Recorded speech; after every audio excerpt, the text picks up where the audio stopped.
Hi అండి. అందరికీ నమస్కారం. తెలుగు ఆన్‌లైన్ టీచింగ్‌కి స్వాగతం. ఈరోజు మీకోసం ఎక్కువ మంది అడిగిన టాపిక్ ఎడాగమ సంధి, అలాగే టుగాగమ సంధి కూడా ఉంది. వీటిని మీరు జాగ్రత్తగా వినండి. జాగ్రత్తగా నేర్చుకోండి. ప్రతి పోటీ పరీక్షకు కూడా ఇది ఉపయోగపడుతుంది. కావున మీరు ఒక లైక్ ఇవ్వండి, షేర్ చేయండి. మీకు ఇంకే టాపిక్ కావాలనో కామెంట్ కూడా చేయండి. ప్రస్తుతం ఇప్పుడు ఎడాగమ సంధి చూద్దాం. ఎడాగమ సంధి అంటే ఏంటి? ఉదాహరణలు ఏ విధంగా ఉంటాయి? పదమిస్తే ఏ విధంగా విడదీయాలి? విడదీసిన పదాన్ని ఏ విధంగా కలపాలి? ఎలా గుర్తుపట్టగలగాలి చూద్దాం. సంధి లేని చోట స్వరంబు కంటే పరంబైన స్వరంబునకు ఎడాగమంబగును. సంధి లేని చోట అంటే అక్కడ సంధి అనేది లేకున్నప్పటికి కూడా స్వరానికంటే పరంబైన స్వరమే తర్వాతొచ్చే స్వరమే ఎడాగమం అవుతుంది కావున దాని అలా అయినప్పుడు ఎడాగమం అవుతుంది. ఆగమంబనగా వర్ణాధిక్యంబు. ఆగమంబు అంటే వర్ణాధిక్యంబు. వర్ణం అనేది అధికంగా రావడం. సంధి జరగనప్పుడు అచ్చు కంటే పరమైన అచ్చుకు ఎడాగమం వస్తుంది. సంధి జరగనప్పుడు అచ్చు కంటే పరమైన అచ్చు అంటే వచ్చే అచ్చు కాకుండా పరమయ్యే అచ్చు మాత్రమే వస్తుంది. దాన్నే ఎడాగమం అంటారు. ఈ విధంగా ఉంటుంది ఎడాగమ సంధి. ఎడాగమ సంధి ఉదాహరణలు కూడా చూద్దాము. మరి ఎడాగమ సంధి ఏ విధంగా ఉంటుంది అసలు? మా ప్లస్ అమ్మ, మాయమ్మ, మా ప్లస్ ఈ ప్లస్ అమ్మ. చూడండి మాయమ్మ. ఈ అనే శబ్దము ఈ 2 పదాల మధ్యలో ఒకటి కనపడుతుంది. అదే ఎడాగమ సంధి అండి. సులభంగా గుర్తుపట్టవచ్చు. మా ఇల్లు, మీ ఇల్లు, మీ ఇల్లు చూడండి మీ ఇల్లు, మీ ప్లస్ ఇల్లు, మీ ఇల్లు, మీ ప్లస్ ఈ ప్లస్ ఇల్లు, మీ ఇల్లు. ఈ విధంగా ఈ అనే శబ్దం అనేది మనకి ఇక్కడ వినపడుతుంది. At plus ఆగమం ఎడాగమం. యాలో అకారం ఉచ్చారణానికి చేర్చబడింది. యకారం అనేది ఉచ్చారణానికి మాత్రం చేర్చబడింది యాలో. కావున ఇది ఎడాగమ సంధి అవుతుంది. ఈ విధంగా ఎడాగమ సంధి ఉంటుంది. అకారమునకు కానీ, ఇకారమునకు కానీ సంధి జరగటానికి వీలు లేనప్పుడు 2 పదాల మధ్య య అను వర్ణము మిత్రుని వలె ఆగమముగా వస్తుంది. మిత్రుని వలె వచ్చి చేరడం ఆగమం. వచ్చి చేరడాన్ని ఆగమం అంటాం. మిత్రుని వలె రావడమే ఇది ఎడాగమ సంధి. యా అనేది మిత్రుని వలె వస్తే. ఇప్పుడు ఎడాగమ సంధి ఉదాహరణలు చూద్దాం. ఉదాహరణలు ఏ విధంగా ఉంటాయి, ఏంటి అనేది మనం చూస్తే తెలుస్తుంది. చూద్దాము. ఎడాగమ సంధి ఉదాహరణలు మీరు వాటి ద్వారా ఎక్కువగా మీరు పర్ఫెక్ట్ కావడానికి అవకాశం ఉంటుంది. మా ప్లస్ అయ్యా, మాయయ్య. చూడండి మాయ్ అనే ఈ అనే శబ్దం ఇక్కడ కూడా వినబడడం వలన ఇది ఎడాగమ సంధి. మాయయ్య, మా ప్లస్ అయ్య మాయయ్య. వేడి ప్లస్ అగు, వేడి యగు, వేడి యగు. ఇక్కడ చూడండి ఈ అనే శబ్దం వలన ఇక్కడ మనకు ఎడాగమ సంధి. రమ ఎక్కడ, రమ ఎక్కడ. ఈ చూడండి రమ ఎక్కడ అనే దాంట్లో యా అనే పొల్లుతో ఉన్న అక్షరం రావడం వలన ఇది ఎడాగమ. మా ప్లస్ ఇల్లు, మా ఇల్లు. చూడండి అక్కడ మీ ఇల్లు చూసాం, ఇక్కడ మా ఇల్లు. అలా అమ్మ ఇచ్చెను, అమ్మ ప్లస్ ఇచ్చెను, అమ్మ ఇచ్చెను. చూడండి ఈ విధంగా ఎడాగమ సంధి అనేది చాలా సులభంగా ఉంటుంది. గుర్తించగలిగితే, దీన్ని అవగాహన చేసుకోగలిగితే సులభంగా గుర్తుపెట్టుకోవచ్చు. కావున ఇలా ప్రాక్టీస్ చేస్తూ ఉండండి. ఎక్కువ ప్రాక్టీస్ చేసిన కొద్దీ మీకు సులభంగా నేర్చుకోగలుగుతారు. వెలయాలు, వెల ప్లస్ ఆలు. అక్కడేమో 2 పదాలను కలిపాం. ఇక్కడ ఒక పదాన్ని 2 పదాలుగా కలిసి ఉన్న పదాన్ని 2 పదాలుగా విడదీయడం. మేనయల్లుడు, మేన ప్లస్ అల్లుడు, మేనయల్లుడు. ఎడాగమం ఉదాహరణలు. ఏమి అంటివి, ఏమి ప్లస్ అంటివి, ఏమి అంటివి. ఈ విధంగా ఉంటూ ఉంటాయి. మీ అమ్మ, మీ ప్లస్ అమ్మ, మీ అమ్మ. అలా ఈ మీ అని వస్తుంది కదా, ఎడాగమంలో ఈ విధంగా ఉంటుంది. మీ అయ్య, మీ ప్లస్ అయ్య. అలా ఈ విధంగా ఉండడం వలన ఎడాగమం అనేది రావడం జరుగుతూ ఉంది. కావున మీరు ఎక్కువగా సాధన చేసిన కొద్దీ మీకు దానిని ఎక్కువగా జవాబులు చేయగలుగుతారు. శుద్ధి అగును, శుద్ధి ప్లస్ అగును. శుద్ధి ఈ అనే యాకి పొల్లు పలుకుతుంది కదా, అందువలన ఇది ఎడాగమాన్ని గుర్తుపట్టగలగాలి. లేని అప్పుడు, లేని ప్లస్ అప్పుడు, లేని అప్పుడు. సంధి లేని చోట పరస్వరం అయింది అన్నట్టు ఇప్పుడు. ప్రేమ యొసంగా. ప్రేమ ప్లస్ ఒసంగా. ప్రేమ యొసంగా. ఈ విధంగా ఉంటాయి ఎడాగమం. ముట్టక యుండుట. ముట్టక ప్లస్ ఉండుట. ముట్టక యుండుట. ఈ విధంగా యా అనేది మనకు 2 పదాల మధ్యలో వచ్చినప్పుడు ఎడాగమం. మూసిన ఎంతట. మూసిన ప్లస్ ఎంతట. మూసిన ఎంతట. మూసిన ప్లస్ ఎంతట. మూసిన ఎంతట. ఈ విధంగా మనము కలిపి ఇచ్చినా విడదీయగలగాలి. విడదీసి ఇచ్చినా కలపగలగాలి. ఈ విధంగా ఉంటే మనకు చేయగలిగితే సులభం. ఇప్పుడు టుగాగమ సంధి మీకోసం. టుగాగమ సంధి ఏ విధంగా ఉంటుంది? వాటి ని ఎలా చేయాలి అనేది నేర్చుకోండి. కర్మధారయ సమాసమునందలి ఉత్తునకు అచ్చుపరమైనప్పుడు టుగాగమ మగును. కర్మధారయ సమాసము. కర్మధారయ సమాసము అంటే విశేషణ విశేష్యములతో కూడినది కర్మధారయ సమాసం. ఆ సమాసానికి ఉత్తునకు అంటే కర్మధారయ సమాసమునందలి ఉత్తునకు అచ్చుపరమైతే టుగాగమం అయితుంది. ఇది కూడా ఇంకా చాలా సులభంగా మనము గుర్తించవచ్చు. టుగాగమ సంధి ఉదాహరణలు చూద్దాము. ఏ విధంగా ఉంటాయి అనేది. టుగాగమ సంధి ఉదాహరణలు చూస్తే మీకింకా ఏంటి అనేది అర్థమవుతుంది. నిగ్గు తద్దము. నిగ్గు ప్లస్ అద్దము. ఉకారమునకు చూడండి. నిగ్గుటైన అద్దమునేమో కర్మధారయ సమాసము. నిగ్గు ప్లస్ అద్దము. నిగ్గుటద్దము. దుక్కిటెద్దు. దుక్కి ప్లస్ ఎద్దు. దుక్కిటెద్దు. ఇక్కడ టా అనేది వచ్చింది కదా! కావున ఇది టుగాగమ సంధి. నిలువుటద్దం. నిలువు ప్లస్ అద్దం. నిలువుటద్దం. ఉకారమునకు. నిలువుటద్దం. అలా. ఈ విధంగా ఉంటాయి. తూగుటుయ్యాల. తూగు ప్లస్ ఉయ్యాల. తూగుటుయ్యాల. ఈ విధంగా ఉంటూ ఉంటాయి మనకు టుగాగమ సంధి ఉదాహరణలు. ఈ ఉదాహరణల ద్వారా ఎక్కువ సాధన చేసి మీరు పరీక్షలో మార్కులు పోకుండా జాగ్రత్త పడండి. కరుకుటమ్ము. కరుకు ప్లస్ అమ్ము. కరుకుటమ్ము. ఇవన్నీ కర్మధారయ సమాస పదాలు. కావున దాంట్లో ఉకారమునకు ఇక్కడ కర్మధారయం నందు ఉకారం వచ్చింది కావున టుగాగమం అవుతుంది. మెరుపుటట్టలు. మెరుపు ప్లస్ అట్టలు. మెరుపుటట్టలు. ముద్దుటుంగరం. ముద్దు ప్లస్ ఉంగరం. ముద్దుటుంగరం. చూడండి ఆ పదం చూస్తేనే మనకది టుగాగమ సంధి అనేది అర్థమైపోతుంది. పులుంగు తెకిమీడు. పులుంగు ప్లస్ ఎకిమీడు. పులుంగు తెకిమీడు. అక్కడ టాకి ఏంటిది? ఇక్కడ మనకు పరపదంలో ఉన్న మొదటి అచ్చు మాత్రమే టాకి ఉంటుంది, వస్తుంది. సరసపు టలుక. సరసము ప్లస్ అలుక. ఇది పుంపాదేశ టుగాగమం అవుతుంది. ఎందుకంటే సరసపు పువ్వు వచ్చింది, మూకి పువ్వు వచ్చింది, అలాగే టా కూడా వచ్చింది కాబట్టి పుంపాదేశ టుగాగమ సంధి. ఈ విధంగా కూడా ఉంటుంది టుగాగమ సంధి అనేది. బంగారపు టుంగరం. బంగారము ప్లస్ ఉంగరము. ఇక్కడ ఇది కూడా పు టు రెండు వచ్చినాయి కాబట్టి పుంపాదేశ టుగాగమ సంధి. ఈ విధంగా మనకు టుగాగమ సంధి ఉదాహరణలు ఉంటాయి. మీరు చక్కగా సులభంగా నేర్చుకోవాలి అంటే మీరు ఈ తెలుగు ఆన్లైన్ టీచింగ్‌లో మీకు కావాల్సినయన్నీ కూడా ఇంకే వ్యాకరణం కావాలన్నా కావాల్సినయన్నీ కూడా మీరు నేర్చుకోవచ్చండి. మీకు ఏ టాపిక్ కావాలన్నా ఆ టాపిక్‌ని మీరు సెర్చ్ చేసి నేర్చుకోండి. ఇంకా టుగాగమ సంధి ఇంకా ఉంటుంది చూడండి. ఏ విధంగా ఉంటుందనేది. పేర్వాది శబ్దాలకు అచ్చు పరమైనప్పుడు టుగాగమం వైకల్పికమగును. పేర్వాది శబ్దాలు ఉదాహరణలు చూడండి. పేర్వాది శబ్దాలు అంటే ఏంటంటే పేరుటూరము. పేరు పేర్వాది అంటే పేరు అనే పదాలతో వచ్చే పదాలన్నట్టు శబ్దాలు. పేరుటూరము. పేరు ప్లస్ ఉరము. పేరుటూరము. ఇందులో కూడా ఉకారమే ఉంటుంది చూడండి. చిగురుటాకు. చిగురు ప్లస్ ఆకు. చిగురుటాకు. ఈ విధంగా ఉంటాయి. పొదరుటిల్లు. పొదరు ప్లస్ ఇల్లు. పొదరుటిల్లు.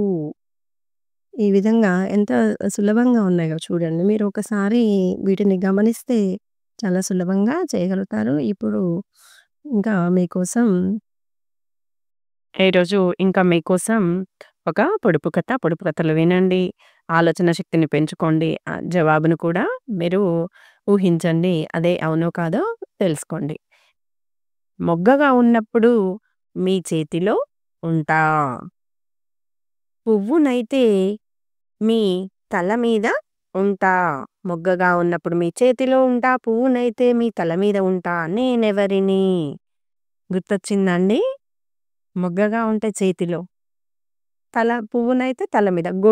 గొడుగండి. ముడిస్తే చేతిలో ఉంటుంది. విప్పినప్పుడు మనం తల మీద పెట్టుకుంటాం. హాయ్ అండి. తెలుగు ఆన్‌లైన్ టీచింగ్‌కి స్వాగతం, సుస్వాగతం. ఈరోజు ఎక్కువ మంది అడిగిన సందులు 2 పరిచయం చేయడం జరుగుతుంది. ఇంతకుముందు చెప్పాను కదా! అంటే వీటికి తేడాలు ఏంటి అనేది ఇప్పుడు ఇక్కడ చెప్పడం జరుగుతుంది. గుణసంధి మరియు వృద్ధి సంధి. ఈ 2 దగ్గర దగ్గర పోలికలు ఉంటాయి. వీటి భేదం ఏంది, పోలికేంది అనేది ఈ క్లాస్‌లో మీకు చెప్పడం జరుగుతుంది. కావున అందరూ శ్రద్ధగా గ్రహించండి. ఆ తేడా ఏంటి? ఒకటే విధంగా ఉండే పదాలలో ఏం తేడా ఉంది చూడండి. గుణసంధి అకారానికి ఈ, ఉ, లు పరమైతే వరుసగా ఏ, ఓ, అర్లు ఏకాదేశంగా వచ్చుటను గుణసంధి అంటారు. సంస్కృతంలో ఏ, ఓ, అర్లను గుణములు అంటారు. మరి అకారమునకు ఈ ఊరులు పూర్వపదంలో చివర అకారం ఉంటుంది. పరపదంలో మొదట ఈ కానీ ఈ ఉన్నప్పుడు ఏ, ఓ ఉన్నప్పుడు ఓ, రు ఉన్నప్పుడు అర్. ఆ విధంగా వస్తూ ఉంటాయన్నట్టు. ఈ సంధి కార్యంలో గుణములు ఆదేశముగా వచ్చుట వలన దీనికి గుణసంధి అని పేరు వచ్చినది. ఈ సంధి కార్యంలో గుణములు ఏవో 6 గుణములు ఉన్నాయి కదా! అవి ఆదేశముగా రావడం వలన ఇది గుణసంధి అవుతుంది అని పేరు కూడా వచ్చింది. ఆకి ఈ కానీ పరమైనప్పుడు ఏ అంటే ఏత్వం దీర్ఘం వస్తుంది. ఆకి ఊ కానీ పరమైనప్పుడు ఓ అంటే ఓత్వం దీర్ఘం వస్తుంది. ఆకు రు కానీ పరమైనప్పుడు అర్ అంటే పొల్లు వస్తుంది. ఈ విధంగా గుణసంధిలో ఉంటాయి. అంటే పూర్వపదము చివర అకారము, పరపదము మొదట ఈ ఉంటే ఏత్వం దీర్ఘం, ఊ ఉంటే ఓత్వం దీర్ఘం, రు ఉంటే అర్రు అనే పొల్లు మాత్రం వస్తూ ఉంది ఈ గుణసంధిలో. గుణసంధి ఉదాహరణలు చూడండి. మరి ఉదాహరణలు ఎక్కువగా మీరు ప్రాక్టీస్ చేసిన కొద్దీ మీకు సబ్జెక్ట్ అనేది బాగా అభివృద్ధి చెందుతుంది. రాజేశ్వరి, రాజా ప్లస్ ఈశ్వరి. ఇక్కడ రాజాలో అకారము, పరపదంలో మొదట ఏముంది? ఈ ఉంది. ఏమైంది? ఏ అయింది. అలా గుణసంధి. ఇతర ప్లస్ ఇతర. రాకి ఆ అనే ధ్వని. అలాగే ఈ 2 కలిపి ఏ అయింది. కావున గుణసంధి. గజేంద్రుడు, గజ ప్లస్ ఇంద్రుడు. జాకి ఆ అనేది ఉంది. పరపదంలో మొదట ఈ కావున ఏ అయింది. గుణసంధి. సురేశ్వరుడు, సుర ప్లస్ ఈశ్వరుడు. ఏమైంది? అకారమునకు ఈ పరమై ఏ అవుతుంది. కావున గుణసంధి అయ్యింది. ఈ విధంగా గుణసంధి పదాలు ఉంటాయి. ఇంకా గుణసంధి పదాలు కొన్ని చూడండి. చూసి ఎక్కువ సాధన చేసిన కొద్దీ మీరు ఎక్కువగా మార్కుల్ని పొందగలుగుతారు. పరోపకారం, పర ప్లస్ ఉపకారం, పరోపకారం. చూడండి అకారమునకు ఊ పరమైంది. ఈ విధంగా ఉంటాయి. శుభోదయం, శుభ ప్లస్ ఉదయం. ఆకి ఊ పరమై ఓ అయింది. కావున గుణసంధి. ఈ విధంగా ఉంటుంది. ఈ క్లాస్ అందరికీ ఉపయోగపడుతుందండి. మీరు తప్పకుండా ఒక లైక్ ఇవ్వండి. మీ ఫ్రెండ్స్‌కి షేర్ చేయండి. ఇంకా మీకు నోటిఫికేషన్స్ రావాలి అంటే బెల్ ఐకాన్ కూడా ఆల్‌లో పెట్టండి. శాఖోపశాఖలు, శాఖ ప్లస్ ఉపశాఖలు. ఆ అకారమునకు ఊ పరమై ఓ అయింది. కావున గుణసంధి. నూతనోత్సాహం, నూతన ప్లస్ ఉత్సాహం. అకారమునకు ఊ పరమై ఓ అయింది. కావున గుణసంధి. ఈ విధంగా మీరు చక్కగా నేర్చుకోండి. మహర్షి, మహా ప్లస్ ఋషి. ఎక్కువగా ఇది తప్పు చేస్తూ ఉంటారు. అందరూ అర్షి అంటుంటారు. కావాలండి మహర్షి, మహా ప్లస్ ఋషి. ఈ విధంగా ఉంటుంది గుణసంధి. మరి ఇంకా గుణసంధి, వృద్ధి సంధి. ఏంటి మరి అంటే ఇక్కడ ఇప్పుడు వృద్ధి సంధి చూస్తే మీకు తెలుస్తుంది.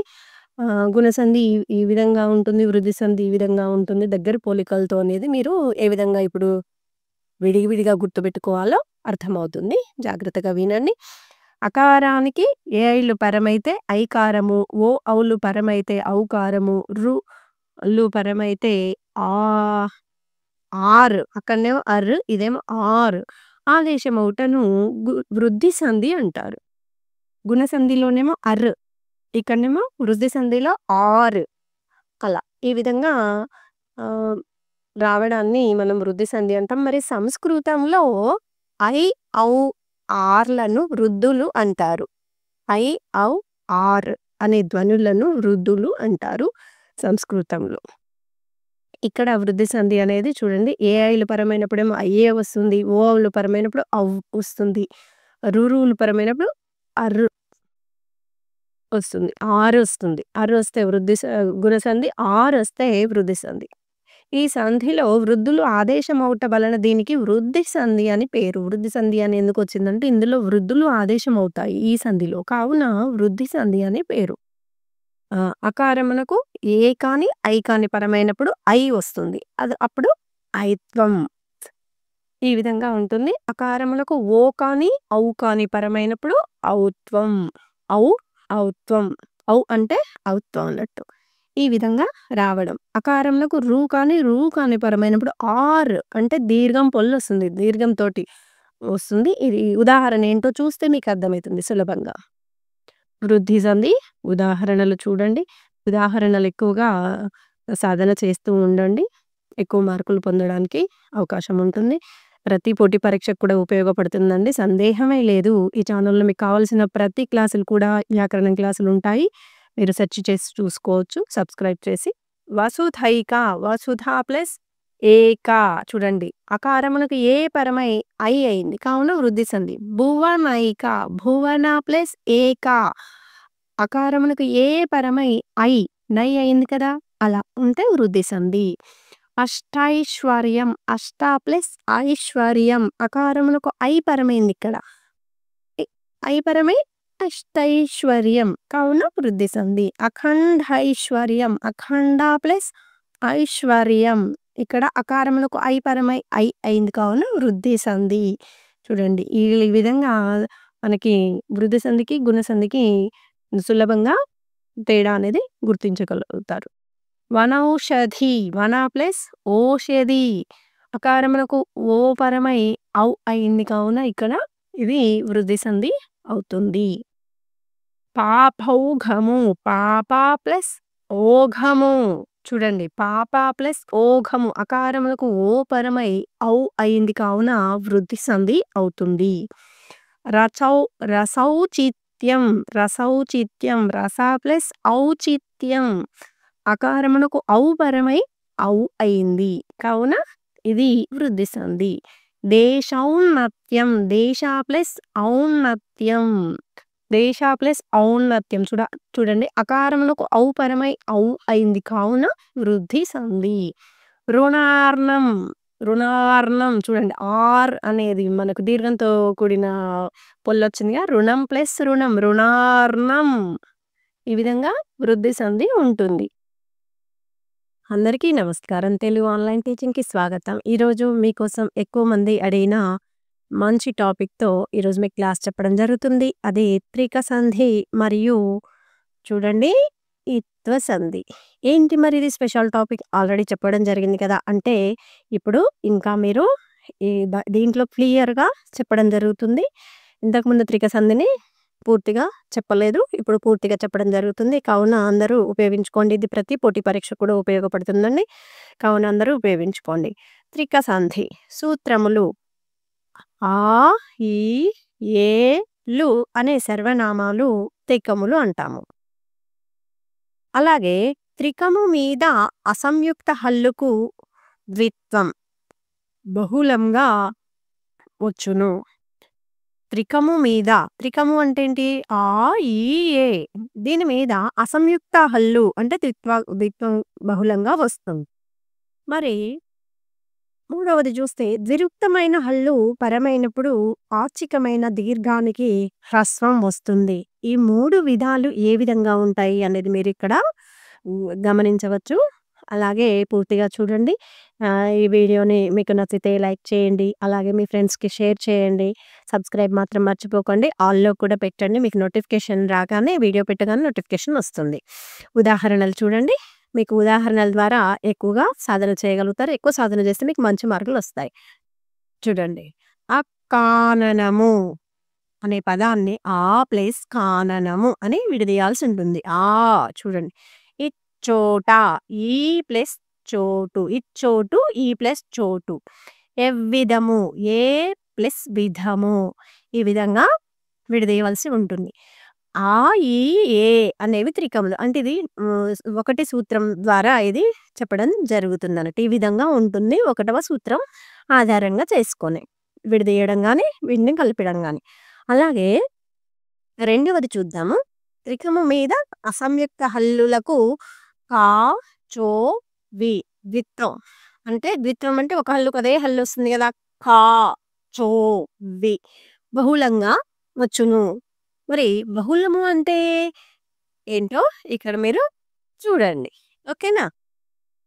గమనిక. అంటే బహుళం అంటే ద్విత్వం రావచ్చు, రాకపోవచ్చు. అనేక రకాలుగా జరుగుటని మనం బహుళము అంటాము. బహుళం అంటే చాలా.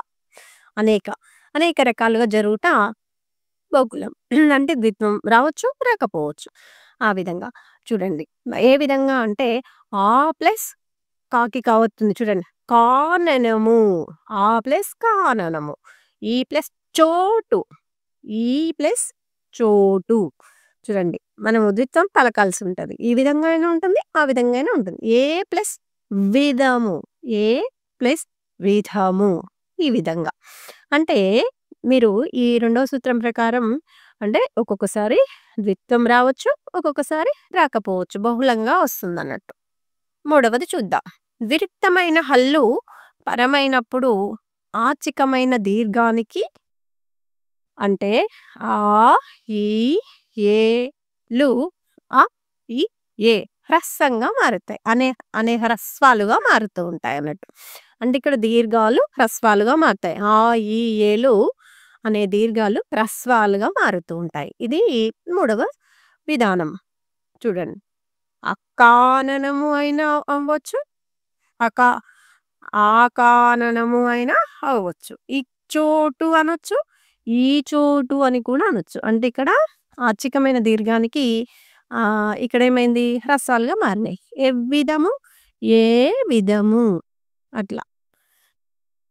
కదా! చూడండి. ఈ విధంగా మీరు ఇక్కడ మనము త్రిక సంధిని సులభంగా నేర్చుకోవచ్చు. ఈ 3 మీకు తెలిస్తే త్రిక సంధిని చక్కగా నేర్చుకోగలుగుతారు. అది ఇక్కడ ఆ మూడిటిని కలిపి ఇక్కడ ఇవ్వడం జరుగుతుంది చూడండి. అకన్య, ఆకన్య. అంటే ఇక్కడ ఇది మనం మూడో సూత్రం అన్నట్టు. ఆ ప్లస్ కన్య, ఆ ప్లస్ కన్య. ఇది రెండవది అన్నట్టు. ఇవ్వారు, ఈవారు. చూడండి. ఇట్లా అంటే ద్విత్వం లేకుండా. ఈ ప్లస్ వారు, ఈ ప్లస్ వారు. అంటే ఇది ఇందులో త్రిక సంధి అనేది మనకు ఇన్ని విధాలుగా ఉంటుంది. ఎవ్వాన, ఏ వాన. ఏ ప్లస్ వాన, ఏ ప్లస్ వాన. అలా ద్విత్వం కూడా చూడండి. ప్లస్ తర్వాత ద్విత్వం వస్తుంది. అత్తరి, ఆతరి. ఆ ప్లస్ తరి, ఆ ప్లస్ తరి.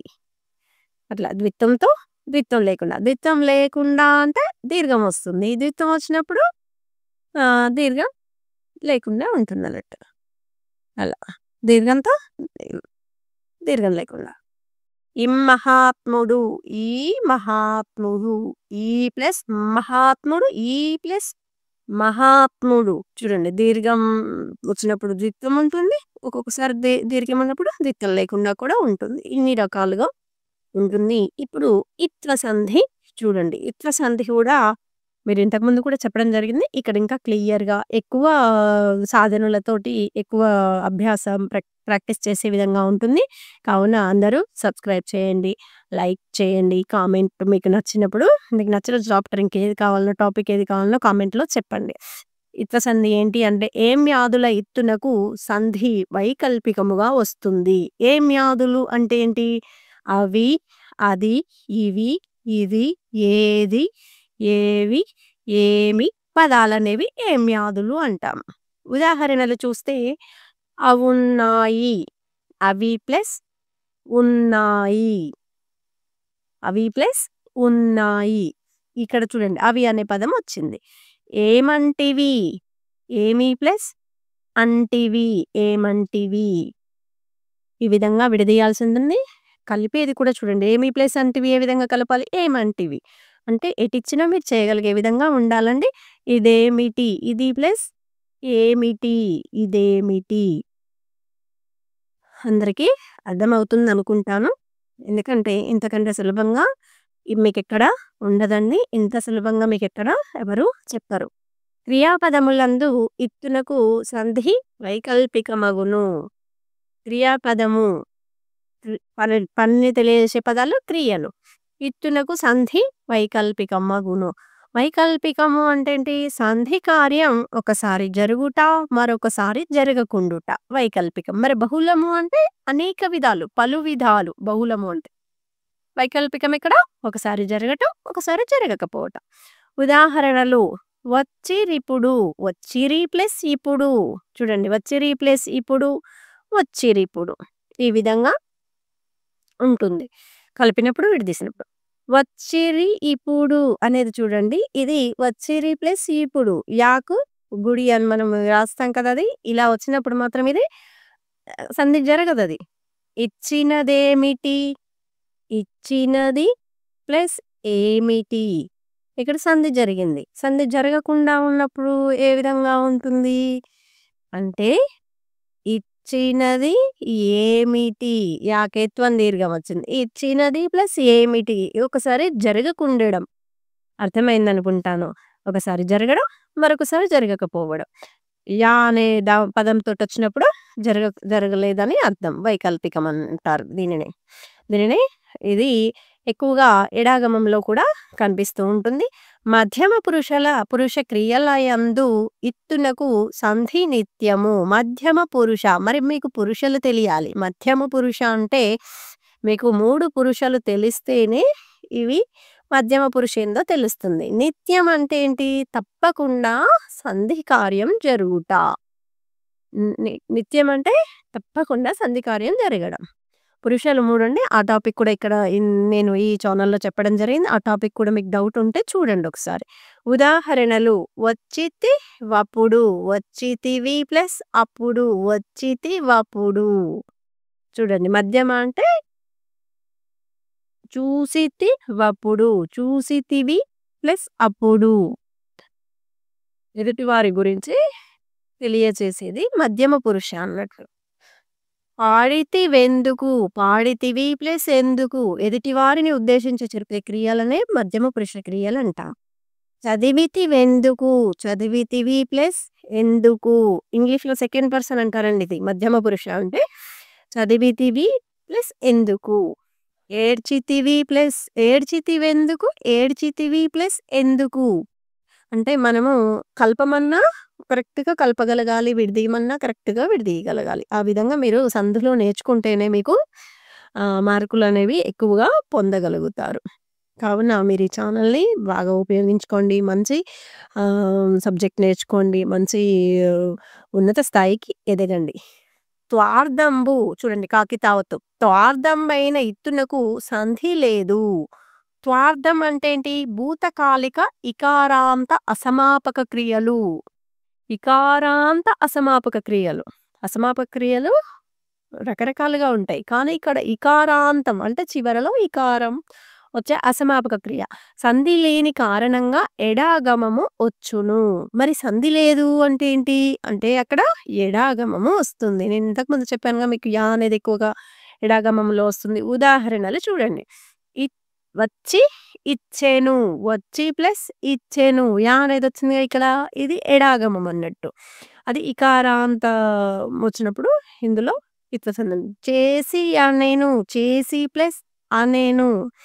వచ్చి ఉండేను, వచ్చి ప్లస్ ఉండేను, వచ్చి ప్లస్ ఉండేను, వచ్చి ఉండేను అనాలి. వచ్చి ఉండేను అనకూడదు.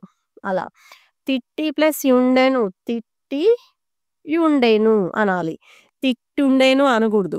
అలా అంటే ఇక్కడ మనకు ఆ భాషకు అనేది కొన్ని నియమాలు ఉంటాయి. కావున మనం విడదీయటము కరెక్ట్గా విడదీయగలగాలి. ఆ భాష నియమాలను అనుగుణంగా. ఇంకా ఈరోజు మీకోసం ఒక పొడుపు కథ. పొడుపు కథలను వినండి.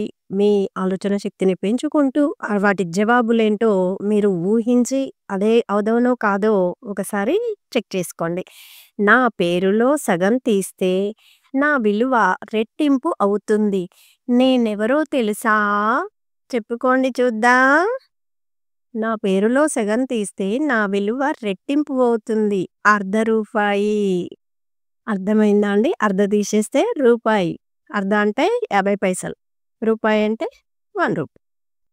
తెలుగు ఆన్‌లైన్ టీచింగ్‌కి స్వాగతం. ఈరోజు చాలా కాలం నుంచి చాలామంది అడిగిన ఒక సంధి గురించి పరిచయం చేయడం జరుగుతుంది. విసర్గ సంధి. ఈ విసర్గ సంధి గురించి ఈరోజు పరిచయం చేయడం జరుగుతుంది. ఇది ప్రతి పోటీ పరీక్షకు కూడా ఉపయోగపడుతుందండి. ప్రతి ఒక్కరూ దీన్ని ఉపయోగించుకోండి. సంస్కృత పదాల మధ్య విసర్గ మీద తరచూ సంధి జరుగుతోంది. దీనినే విసర్గ సంధి అంటారు. విసర్గ సంధి 6 విధాలుగా ఏర్పడుతుంది. విసర్గ సంధి అనేది ఎన్ని విధాలుగా అంటే 6 విధాలుగా ఏర్పడుతుంది. ఆ 6 విధాలేంటో ఇప్పుడు మీరిక్కడ నేర్చుకోండి. అందరూ మీరు సబ్స్క్రైబ్ చేయండి, లైక్ చేయండి, షేర్ చేయండి. అలాగే ఆల్‌లో పెట్టుకోండి. ఇంకా మీకు ఏ టాపిక్ కావాలో కామెంట్‌లో తెలపండి. అకారాంత పదాల విసర్గకు వర్గ ప్రథమ, కచట తప, వర్గ ద్వితీయ, ఖ, చ, ఠ, థ, ఫ, షే, ష, సాలుగాక మిగతా అక్షరాలు పరమైనప్పుడు విసర్గ లోపించి అకారం ఓకారంగా మారుతుంది. ఇది 1వ నియమం. అంటే విసర్గలో విసర్గ సంధికి 6 రకాలుగా ఉంటే అందులో ఒక రకం ఇది. అకారాంత పదాలకు ఏ విధంగా వస్తుందో ఉదాహరణలు చూడండి. ఉదాహరణల ద్వారా మీరు చక్కగా గ్రహించగలుగుతారు. ఎక్కువ ఉదాహరణలను ప్రాక్టీస్ చేస్తూ ఉండండి. 1వది చూద్దాం. తపోశక్తి. తప ప్లస్ శక్తి, తపోశక్తి. ఈ విధంగా ఉంటుందండి. పయోనిధి. పయ ప్లస్ నిధి, పయోనిధి. యశోధనం. యశః ప్లస్ ధనం. యశః ప్లస్ ధనం యశోధనం అవుతుంది. అలాగే మనోవాంఛ. మనః ప్లస్ వాంఛ. చూడండి అకారానికి అకార విసర్గానికి ఇది సంధి అవుతుంది. అయోమయం. అయః ప్లస్ మయం. ఈ విధంగా మీరు ఎక్కువ సాధనలు చేసిన కొద్దీ మీరు చక్కగా దీనిని గ్రహించగలుగుతారు. సులభంగా అర్థం చేసుకోగలుగుతారు. ఇది ఒక విసర్గలో ఇది ఒక నియమం అండి. ఇంకా ఇప్పుడు మీరు 2వ నియమం చూడండి. విసర్గకు షే, ష, సాలు పరమైనప్పుడు షే, ష, సాలు ద్విత్వాలుగా మారుతాయి. అంటే ద్విత్వాలు అంటే ఏంటి? ఒక హల్లుకు అదే హల్లు ఒత్తుగా వచ్చినప్పుడు దానిని ద్విత్వము అంటాం. ఉదాహరణలు చూడండి ఏ విధంగా ఉంటాయో. శేషాసాలు వచ్చినప్పుడు విసర్గకు అవే ద్విత్వాలుగా మారుతూ ఉంటాయి. మనశ్శాంతి. మనః ప్లస్ శాంతి, మనశ్శాంతి. ఈ విధంగా ఉంటుంది. అలాగే నభసుమం. నభః ప్లస్ సుమం. ఈ విధంగా సంధిని విడదీయవలసి ఉంటుంది. కలిపే విధానము, విడదీసే విధానం కూడా మీరు జాగ్రత్తగా గ్రహించండి. నమః శివాయ. నమః ప్లస్ శివాయ. నమః శివాయ. చూడండి ఇక్కడ సా గాని, షా గాని ద్విత్వం అవుతుంది కలిపినప్పుడు. చతుషష్ఠి. చతుః ప్లస్ షష్ఠి. అర్థమైందనుకుంటాను అందరికీ. చక్కగా అర్థం చేసుకోండి. మీరు పోటీ పరీక్షలకు బాగా ఉపయోగించుకోండి. వీటిని చక్కగా ఉపయోగించుకొని మంచి ఉన్నతులుగా ఎదగండి. మంచి మార్కులు సాధించండి. 3వ నియమం చూద్దాం. విసర్గ మీద క, ఖ, ప, ఫలు వస్తే సంధి నిషిద్ధం. సంధి ఏర్పడదు అని అర్థం. నిషిద్ధం అంటే ఏర్పడదు. ఉదాహరణలు చూడండి. విసర్గ మీద క, ఖ, ప, ఫలు వచ్చినప్పుడు సంధి జరగదు అని అర్థం. తపః ఫలం. తపః ప్లస్ ఫలం. తపః ఫలం. తపః ప్లస్ ఫలం. అంటే చూడండి విడదీసినా అలాగే ఉంది, కలిపినా కూడా అలాగే ఉంది. ప్రాతః కాలం. ప్రాతః ప్లస్ కాలం. ప్రాతః కాలం. ఇది ఈ 3వ నియమం చాలా సులభంగా ఉంది కదండి. శిరః ఖండనం. శిరః ప్లస్ ఖండనం. ఇలా ఇచ్చినప్పుడు మీరు సులభంగా గుర్తించగలుగుతారు. ఎందుకంటే ఒకసారి మీరు దీన్ని ప్రాక్టీస్ చేశారు కావున మీరు చక్కగా గుర్తించగలుగుతారు. మనః ప్రియము. మనః ప్లస్ ప్రియము. ఈ విధంగా ఉంటుందండి. మీరు లైక్ చేయండి.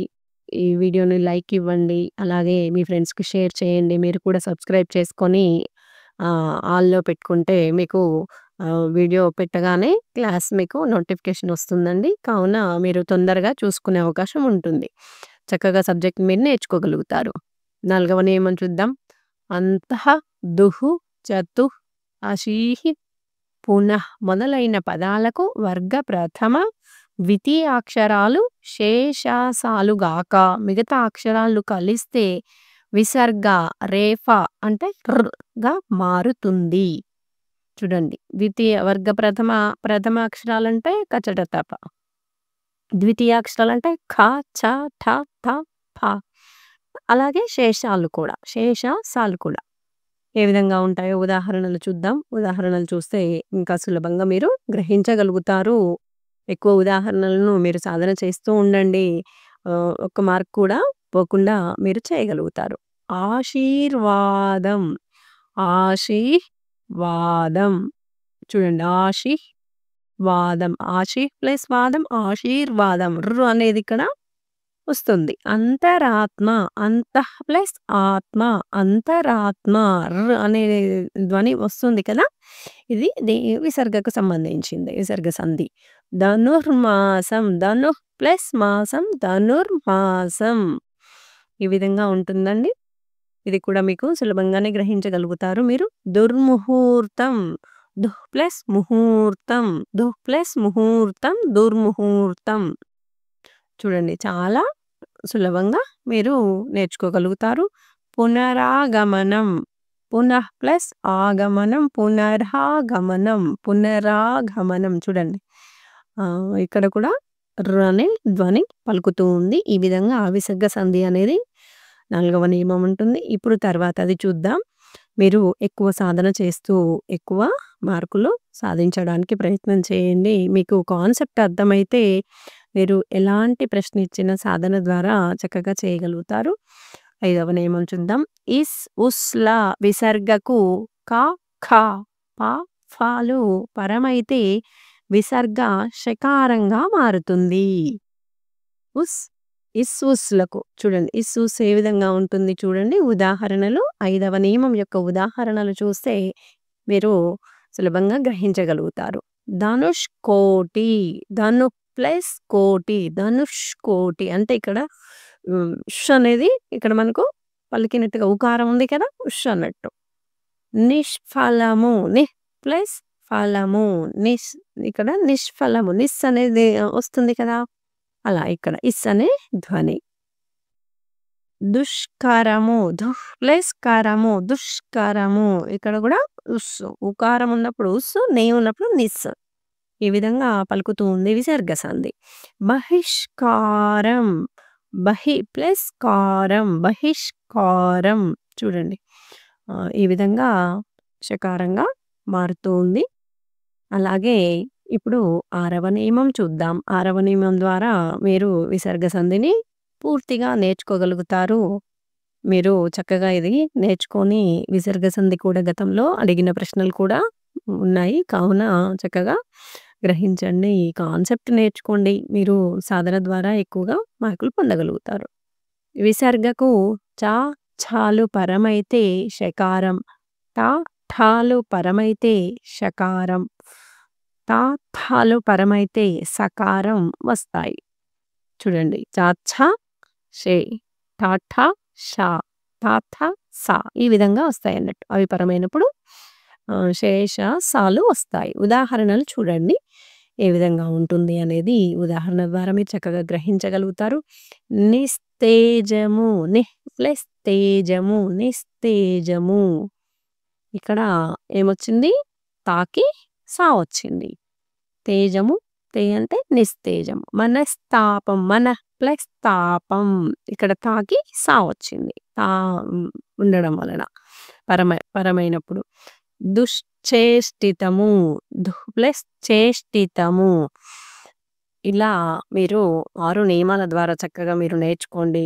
చక్కటి అవగాహన ద్వారా మంచి మార్కులు పొందండి. ఉన్న స్థితి నుంచి ఉన్నత స్థితికి చేరుకోవాలని ఈ తెలుగు ఆన్‌లైన్ టీచింగ్ మీ అందరికీ ఆశీస్సులు ఉండాలని చక్కగా ఈ చిన్న ప్రయత్నం చేస్తున్నాను. మీరందరూ నాకు సపోర్ట్ చేయండి.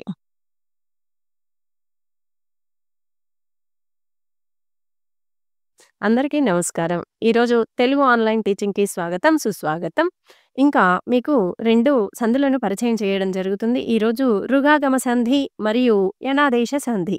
ఇంకా వీటిని ఇంతకు ముందు కంటే ఇంకా విపులంగా, చక్కగా మీకు ఇక్కడ వివరించడం కోసం ఈ క్లాస్ చెప్పడం జరుగుతుంది. మీరు ఇది ప్రతి పోటీ పరీక్షకు కూడా ఉపయోగపడుతుంది కావున అందరూ ఉపయోగించుకోండి.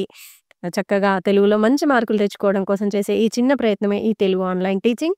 ఈరోజు చెప్పబోయే సంధి రుగాగమ సంధి. రుగాగమ సంధి అంటే ఏంటి? పేదాది శబ్దాలకు ఆలు శబ్దం పరమైతే కర్మధారయంలో రుగాగమం వస్తుంది. పేదాది శబ్దాలు అంటే పేదాదులు అనేవి కొన్ని ఉంటాయి. ఆ పదాలకు ఆలు అనే శబ్దం పరమైనప్పుడు కర్మధారయంలో రుగాగమం అనేది వస్తుంది. కావున అదేంటి చూద్దాము. పేదాదులు అంటే కొన్ని పదాలు ఉంటాయి. వాటిని పేదాదులు అంటాం. ఏంటి ఆ పదాలు అంటే పేద, బీద, ముద్ద, బాలెంత, కొమ, గొట్టు, ఐదవ, మనుమ ఈ పదాలను పేదాదులు అంటాము. ఈ పేదాదులు అనే పదాలకు ఆలు శబ్దం పరమైనప్పుడు అప్పుడు రుగాగమం అనేది వస్తుంది కర్మధారయంలో. అప్పుడు మాత్రమే అది రుగాగమ సంధి అవుతుంది. మరి ఇది ఏ విధంగా అంటే విశేషణ విశేష్యములతో కూడిన పదాన్ని కర్మధారయం అంటారు. విశేషణ విశేష్యము అంటే ఏంటి? విశేషణము అంటే రంగు, రుచి, గుణము, వాసన. విశేష్యము అంటే నామవాచకము. పూర్వపదం విశేషణం, పరపదం విశేష్యం అంటే నామవాచకమై ఉన్నప్పుడు రుగాగమం అవుతుంది. అంటే పూర్వపదం మొదటి పదం, పరపదం అంటే తర్వాత పదం. ఈ విధంగా ఉంటే అది రుగాగమం సంధి అవుతుంది. ఆలు అనేది పరపదమై పూర్వపదమేమో విశేషణమైనప్పుడు.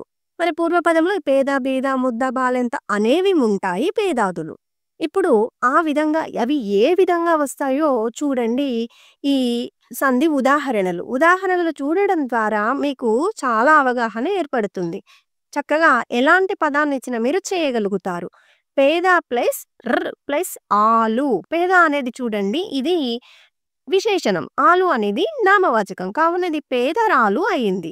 బీద అనేది కూడా విశేషణం. బీద ప్లస్ ఆలు. బీదరాలు. చూడండి బీదరాలు అనేది ఇక్కడ వస్తుంది కావున ఇక్కడ ఇది రుగాగమ సంధి అవుతుంది. ముద్ద ప్లస్ ఆలు. ముద్దరాలు. ఈ విధంగా వస్తుంది రుగాగమ సంధి. అలాగే బాలెంత ప్లస్ ఆలు. బాలెంత అనేది కూడా విశేషణం. కావున పేద, బీద, ముద్ద, బాలెంత అనేవి విశేషణాలు. ఆలు అనేవి మొత్తం నామవాచకం. ఆలు అంటే నామవాచకం. కావున ఇవి రెండు కలిసి ఏమేర్పడింది? రుగాగమం ఏర్పడింది. కావున ఇది రుగాగమ సంధి అవుతుంది. ఇంకా కొన్ని ఉదాహరణలు చూడండి. ఈ ఉదాహరణలు చూడడం ద్వారా మీరు ఎక్కువ ఎలాంటి ప్రశ్న ఇచ్చినా కూడా మీరు చక్కగా చేయగలుగుతారు.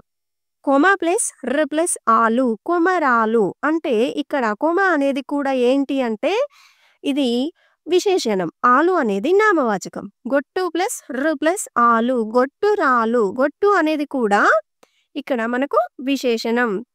కఠినము. గొట్టురాలు అంటే కఠినం అట్లా. జమ ప్లస్ ఆలు. జవరాలు. జవ అనేది విశేషణం. ఆలు అనేది నామవాచకం. ఈ విధంగా విశేషణాలకు అంటే నామవాచకములు పరమైనప్పుడు రుగాగం. మనుమ ప్లస్ ఆలు. మనుమరాలు. ఈ విధంగా ఉంటాయి రుగాగమ సంధి. పదాలు విడదీయడం కానీ కలపడం కానీ మీకు వచ్చి ఉండాలి. ఐదవ ప్లస్ ఆలు. ఐదవరాలు విడదీయండి అంటే ఐదవ ప్లస్ ఆలు అని వస్తుంది. అనేది మీకు తెలియడం కోసం ఇక్కడ ఈ విధంగా రాశాను. అంతేకాని అనేది మనకు విడదీసినప్పుడు రాదు. విడదీసి గుర్తించండి అన్నప్పుడు జవ ప్లస్ ఆలు అనేది గుర్తించాలి. అలా. ఇప్పుడు రుగాగమ సంధిలో ఇంకొక రెండవ సూత్రం కూడా ఉంటుంది. రెండవ విధానం ఏంటి అది అంటే తత్సమ పదాలకు ఆలు శబ్దం పరమైతే కర్మధారయ సమాసంలో పూర్వపదం చివర ఉన్న అత్వానికి ఉత్వం రుగాగమం వస్తుంది. తత్సమ పదాలు అంటే ఏంటి అనేది ఇప్పుడు చెప్తాను. ఆలు అనేది నామవాచకం అనేది మనం తెలుసుకున్నాం. కర్మధారయం అనేది మీకు ఇంతకుముందే తెలుసు. పూర్వపదం అంటే మొదటి పదం. పూర్వపదానికి చివర ఉన్న అత్వము అంటే అకారము. దానికి ఉత్వం అనేది వచ్చినప్పుడు రుగాగమం అవుతుంది. మరి తత్సమములు అంటే ఏంటి? తత్సమ పదాలు. తత్సమ పదాలు, తత్సమములు అనేది ఒకటే. మరి ఇక్కడ తత్సమములు అంటే ఏంటి? సంస్కృత, ప్రాకృత భాషా పదాలకు సమానమైన పదాలను తత్సమములు అంటారు. లేదా తత్సమ పదాలు అని కూడా అంటారు. సంస్కృత పదాలు, ప్రాకృత పదాలు. మరి ఇవి ఎలా గుర్తుపట్టగలగాలి అంటే మీకు ఇంతకుముందు ఒక క్లాస్ చెప్పాను. సంస్కృత పదాలను గుర్తించడం. ఆ క్లాస్ వినండి, మీకు తెలుస్తుంది. సంస్కృత పదాలు ఏ విధంగా గుర్తించాలో. అది తెలిస్తేనే ఇది మీకు అర్థమవుతుంది. కావున అది మీరు ఎవరైనా వినకపోతే అది వినండి. తర్వాత ఇప్పుడు రుగాగమ సంధి ఉదాహరణలు 2వ సూత్రానికి ఏ విధంగా ఉంటుందో విడదీయడం చూద్దాం. దరిద్ర ప్లస్ ఊ ప్లస్ రు ప్లస్ ఆలు అకారం. దరిద్రలో చివర పూర్వపదం అంటే మొదటి పదం యొక్క చివర దాలో ఏమచ్చుంది? అచ్చు అంటే ఆకి ఊ పరమై రు అయి రుగాగమం అయింది. ఆలు పరమై. ప్రియా యాకు ఆ అనే అచ్చుంది. అంటే మొదటి పదంలో యాలో ఆ అనే అచ్చుండి ఊ పరమైనప్పుడు రుగాగమం. ఆలు పరమైంది కదా. ప్రియురాలు, దరిద్రురాలు, పనిమంత ప్లస్ ఊ ప్లస్ రు ప్లస్ ఆలు, పనిమంత రాలు. ఈ విధంగా రుగాగమ సంధి అవుతుంది. మనం విడదీసినప్పుడు ఏముంటుంది? పనిమంత ప్లస్ ఆలు ఉంటుంది. ఊ అనేది ఉండదు, రు అనేది ఉండదు. అలా అది కూడా మీరు గమనించండి. ఇంతకుముందు వీడియో కూడా చూస్తే మీకు ఇంతకుముందు చెప్పిన క్లాస్ రుగాగమ సంధి చూస్తే కూడా అది ఇది 2 చూడండి, మీకు బాగా ఇంకా అర్థమవుతుంది. విద్యావంత ప్లస్ ఊ ప్లస్ రు ప్లస్ ఆలు, విద్యావంతురాలు. అకారమునకు ఉత్వం వస్తుంది, రుగాగమం అవుతుంది. ఆలు పదము పరపదం అనేది మనకి ఇక్కడ వచ్చినప్పుడు. ధీరా ప్లస్ ఊ ప్లస్ రు ప్లస్ ఆలు, ధీరురాలు, ధీరురాలు. చూడండి ఇక్కడ కర్మధారయ సమాసం అట్లా. అందువలన ఇక్కడ రుగాగమం ఏర్పడింది. మరి కర్మధారయ సమాసం పదం అయినప్పుడు మాత్రమే రుగాగమం వస్తుంది. మూర్ఖ ప్లస్ ఊ ప్లస్ రు ప్లస్ ఆలు, మూర్ఖ ఊ రు ఆలు, మూర్ఖురాలు. ఈ విధంగా మనకు మూర్ఖు అని అంటే ఇది కూడా మనకేంటిది? విశేషణమే. అలా ధనవంత చూడండి, ధనవంత ప్లస్ ఊ ప్లస్ రు ప్లస్ ఆలు, ధనవంతురాలు. ఈ విధంగా తత్సమ పదాలు. మరి ఇది మూర్ఖ అనేది ఏంటిది? సంయుక్తాక్షరం. రాకి ఖ అనేది సంయుక్తాక్షరం కాబట్టి ఇది సంస్కృత పదం. అలా ఈ విధంగా ధనవంత అంటే మహాప్రాణం. మహాప్రాణం కావున అది కూడా సంస్కృత పదమే. జ్ఞ అనేది కూడా ఇందులో సంస్కృత పదం. కావున సంస్కృత అక్షరాలతో వచ్చే సంస్కృత పదాలు. జ్ఞానవంత ప్లస్ ఊ ప్లస్ రు ప్లస్ ఆలు, జ్ఞానవంతురాలు, అదృష్టవంతురాలు. చూడండి, అదృష్టవంత ప్లస్ ఊ ప్లస్ రు ప్లస్ ఆలు, అదృష్టవంతురాలు. ఈ సంస్కృత మహాప్రాణాలన్నీ కూడా సంస్కృత అక్షర పదాలు అన్నట్టు. సంస్కృత పదాలు వాటిలో మహాప్రాణాలలో ఉంటాయి.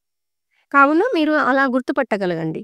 యనాదేశ సంధి. యనాదేశ సంధిని ఏ విధంగా మీరు నేర్చుకుంటారో ఒకసారి ఇక్కడ గమనిస్తే మీకు సులభంగా అర్థమవుతుంది.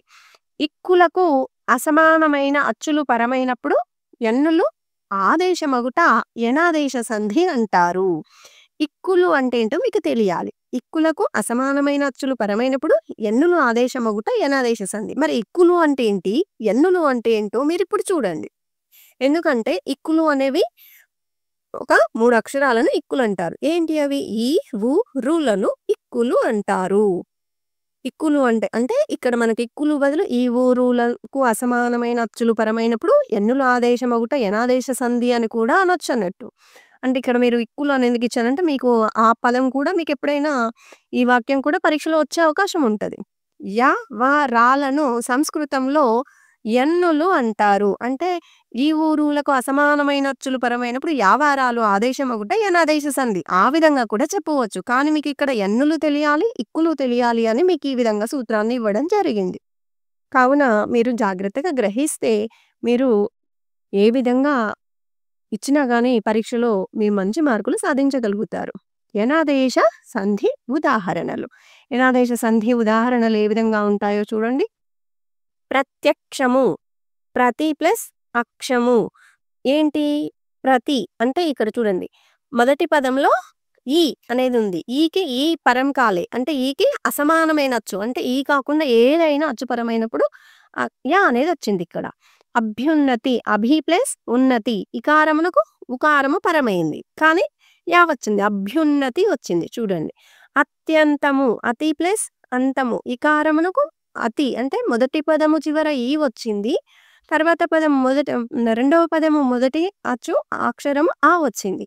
మరి ఇక్కడ అంటే సమానమైన అచ్చు కాదా? సమానమైన అచ్చు పరమైనప్పుడు యా వస్తుంది. చూడండి ఇకారమునకు యా వచ్చింది కావున ఇది యనాదేశ సంధి. జాత్యహంకారము జాతి ప్లస్ అహంకారం. చూడండి జాత్యహంకారం అంటే జాతి. ఇకారమునకు ఆపరమైంది. అంటే అసమానమైనచ్చు అంటే సమానమైనచ్చు కానిది. అలా వచ్చినప్పుడు యనాదేశ సంధి. ఇకారమునకు యా వస్తే అలా. పిత్రంశ పితృ ప్లస్ అంశ. ఇక్కడ ఏంటి? రు. పితృ అంటే మొదటి పదము చివర రుకారం దానికి అచ్చుపరమైంది. పిత్రంశ అయింది. రా పిత్రంశ రా అయిందన్నట్టు. మాత్రాజ్ఞ మాతృ ప్లస్ ఆజ్ఞ. రుకి ఆ పరమై రా అయింది. అలా. స్వాగతము సు ప్లస్ ఆగతము. ఇక్కడ చూడండి సు అంటే ఇక్కడ ఉకారము. ఉకారమునకు ఆ పరమై ఏమైంది? స్వా అంటే వా వచ్చింది కావున ఇది యనాదేశ సంధి. అన్వయము అను ప్లస్ అయము. ఉకారమునకు ఆ పరమై వా అయింది. అన్వయము. కావున ఈ విధంగా పిత్రార్జితము పితృ అంటే రు. రుకి ఆ పరమై ఏమైంది ఇక్కడ మరి పిత్రార్జితము దీర్ఘం వచ్చింది కదా అని సవర్ణ దీర్ఘ సంధి కాదండి. మాత్రాజ్ఞ రుకి రూ రుకి రూ పరమైన రూ అయినప్పుడు మాత్రమే అయితది అది సవర్ణ దీర్ఘ సంధి. ఇలా ఉంటే యనాదేశ సంధి.